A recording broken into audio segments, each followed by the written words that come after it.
Hello guys, Brian here, and today I'm back for another Jurassic World toy unboxing video. Today, I'll be unboxing the Jurassic World Rebirth line of Wild Roar Spiclypeus. I'm not sure if that's called that, but I'll just call it Spiclypeus because, well, it's a ceratopsian, and I don't know, it kind of makes sense in my eyes. Anyways, I found this at Target 2 days ago. And I didn't really expect to find this. It costed like $20. Anyways, here's the front of the package, the sides, and the back. Let's just get to unboxing already.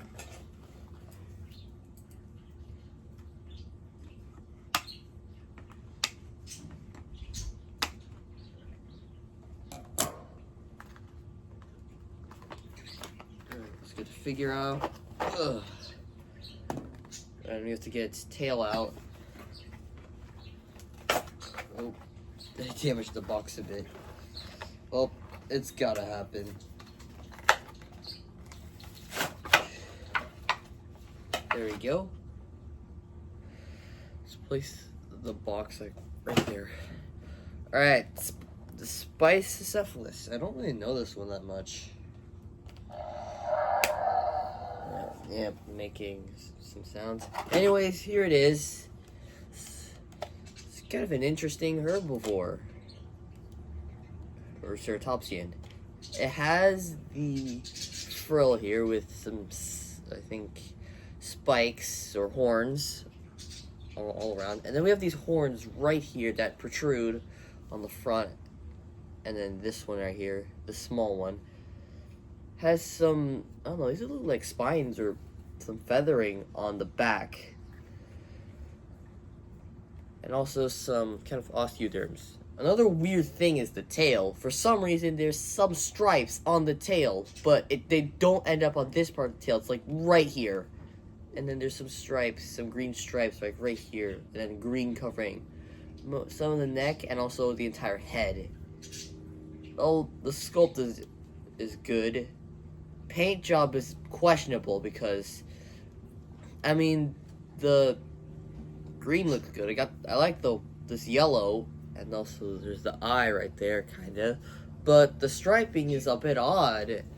Stripes don't. What else to say? The stripes.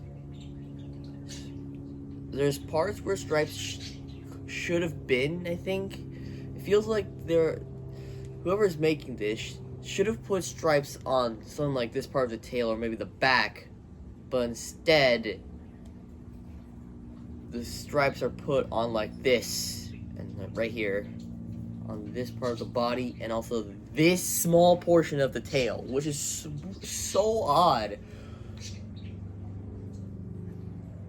I don't know if there's any other dinosaur toy which just has like one part with stripes that is just there and does not go on to like this part of the tail.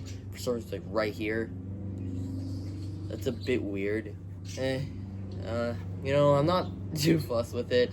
I'm usually just okay with dinosaur toys with questionable paint jobs, although they sometimes bug me out. Anyways, let's just get to articulation already. So you can move the front limbs, you can spread them. Back limbs can't really spread, but they can move.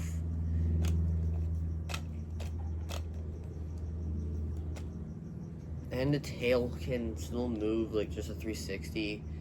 Honestly, that I don't really like that much. I don't really like 360 tail rotations like this. It should have been like a ball joint tail, but I think if it was kind of like a ball joint, it might have just interfered with the action feature. Which the action feature is you can go up and down and twist the tail and it moves up and down and makes sounds. I'm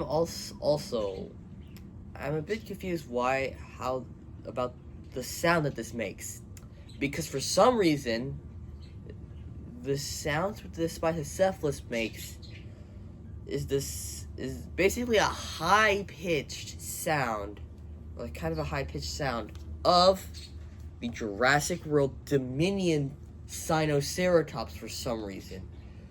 Don't believe me? Let me try this. Let's see. There. Show you again.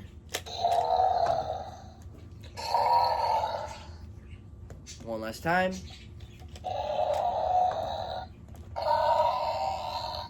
Get what I'm saying? The fact that this dinosaur has more of a high-pitched sound, but they're similar to this dinosaur's sounds, which is a bit odd.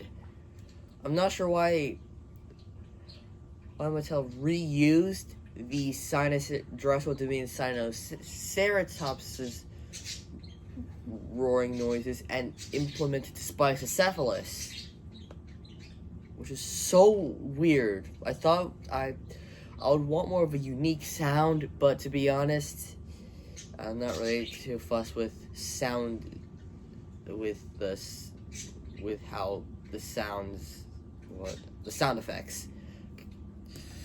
I mean, it's still a good figure. It's just that there's some questionable things, like the similar sounds, and the paint job, and also use a scan code as well. Anyways, kind of a questionable figure, but it's still cool. Anyways, I'm gonna stop right there. Well, thanks for watching, and I'll see you again next time.